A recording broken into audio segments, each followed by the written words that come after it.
I am pleased to speak to you about the Creative City agenda, its past, present, and future. We all know there has been massive change over the last decades, and ever so more within the pandemic. And what that has done is reminded us that we're in the midst of a systemic crisis, and a business as usual approach will not get us to where we need to be. Our economic order and way of life is materially expansive, socially divisive, and environmentally hostile. And that's why I'm showing you this picture, the cover of my latest book, The Civic City in a Nomadic World, which shows this crack. And it's this crack that we need to heal. And what it's causing is a sense of great fragility and vulnerability. And this, of course, creates a sense of uncertainty and worry, which is potentially quite dangerous. And we are probably 1 minute before midnight. A friend of mine, public artist, every few weeks puts up a word, and instead of lockdown, he put luck down. I thought that was funny.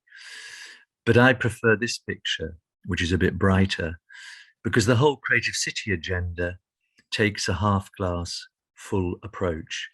And so we're looking at what are the opportunities in the crisis.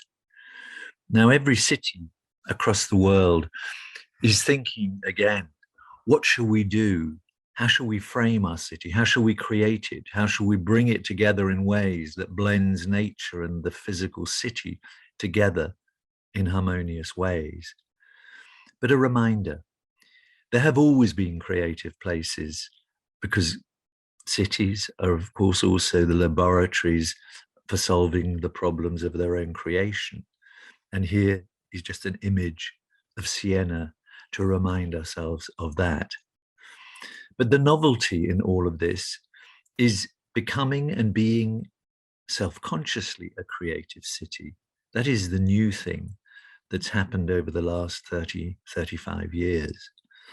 And another reminder, creativity is context-driven. In the 19th century, the challenge was probably dealing with the problems of cholera, scientific links that were discovered in water. In the 20th century, it was probably trying to establish some form of peace after the 2 world wars and the whole Bretton Woods Agreement and related matters, as well as setting up the EU later on. Now, the 21st century focus might be different, and it is different. And again, as I said, cities are always the laboratories where the solutions hopefully can be found for the problems they create. Now, the catalyst to all of this was in the mid-80s or so, when everything went down. There was dramatic restructuring. Cities collapsed, jobs got lost, income got lost, people felt down, they lost their confidence, they didn't know where they were. Let's just take Glasgow. Glasgow, its population halved over 50 years. It was the hub of shipbuilding, and that has now all gone. And what you've got is distress and despair, and in a sense, ugliness and so on, and emptiness, empty houses, empty everything. And that was the challenge that we try to address in the Creative City idea when I first thought of it in 1989, because what we were really thinking about, well, what is the identity of a place? What have they got?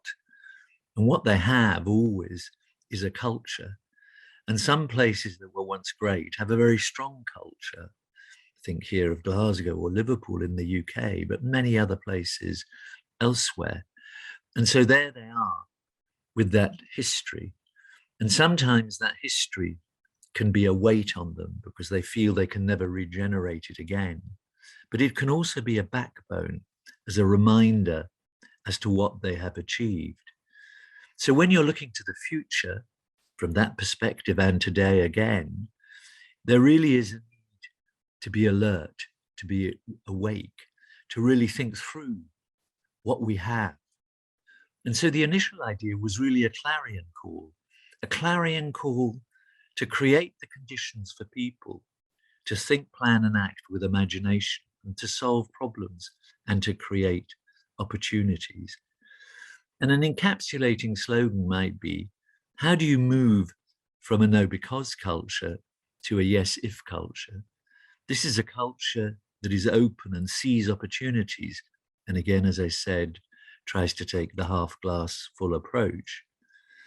But the big issue amongst the many big issues is, what are our resources? What have we got? Now, culture is who we are. Everybody knows that. But it's like the air we breathe, so we keep on forgetting it. But it's all our habits, attitudes, everything we've got, how we've created our cities, our built environment and the landscapes within it. This is our culture. This is our asset and resource. And creativity, I believe, can help us become what we want to become. So the core idea was an aim to shift the paradigm so that you can harness the collective imagination of places. And it's an empowering ethos. We can all be more imaginative than we already are. Not everybody is equally creative, but we can be more than we were. And particularly, I think crucial, is that ordinary people can make the extraordinary happen if given the chance.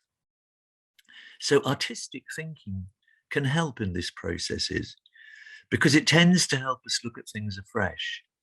We can often broaden our horizons. We can be provoked in thinking about things in completely different ways. And different art forms offer something different. Music is different than designing or performance and so on. But all of these things are about expression and trying to give the best of what you can be and what you have inside yourself. And for me, an important issue was always to try to embed this thinking across all disciplines. So urban planners begin to allow themselves to think in this more widespread way. The same going for people in economic development or social affairs or whatever. So there is always, and there should be, and at that moment when this all began, we all thought, what could a plan B be? But of course, urban creativity needs an aim, a purpose, an ethical framework. It needs an intention. And within that, I think civic creativity, the creativity that is in the public interest, is it very crucial. It tries to take that element of entrepreneurship from the private sector, but apply it to public good objectives, keeping issues like transparency and equality at the forefront. And I've said sometimes, it's better to be the most creative city for the world rather than in the world. And that one change in word from for the world rather than in the world is something that is crucial. It reminds ourselves that so much of what we want in building communities is beyond ourselves, but we are within that community as an individual, and that match, when it works well, can be great. So what we need to do sometimes is also shift the insights or develop insights. And we initially always talked about cultural planning. And I felt that was actually a bit of a mistake, because then you immediately think, oh, I've got to plan a museum, an art gallery, a library, or something like that, an institution, a physical thing. And I feel we should more say planning culturally. And what that means, by contrast, means working with the grain of who we are, understanding who we are, and working with that, which brings in another notion, that of cultural literacy and its power. Cultural literacy enables us to grasp and decode and interpret the beings that we are in our cities and everywhere, and how our communities behave. It's a very powerful way of looking and understanding the world. So why was there initially an arts culture focus?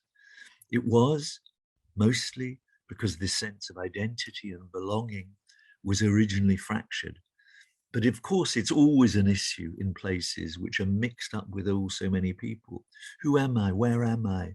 What is my city? Do I feel proud of it? Is it part of me? And so on.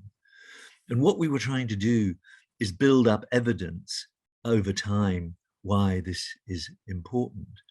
And remember that, again, culture is like the air we breathe. And because it's like the air we breathe, so many people take it for granted and don't realize that it is actually a central part of our life, which has all these expressions. One of the main ones is, of course, within the arts. And over time, as many of you know, people could see the direct and indirect effects of this and the spin-offs and the spillovers. And these come particularly strongly when you bring all the little segments of arts, performance, design, music, literature, whatever, dance together, and you suddenly see that it's all a part of a bigger whole, which we ultimately call the creative economy. And that has spread into every facet of the whole way our cities, our economies, and our societies work, especially now with a more immersive way of looking at things in the world. But still, whatever the new priorities may be, understanding a place's history, its DNA, its cultural source is absolutely key, because otherwise you can't sort of go and work out what are the good solutions.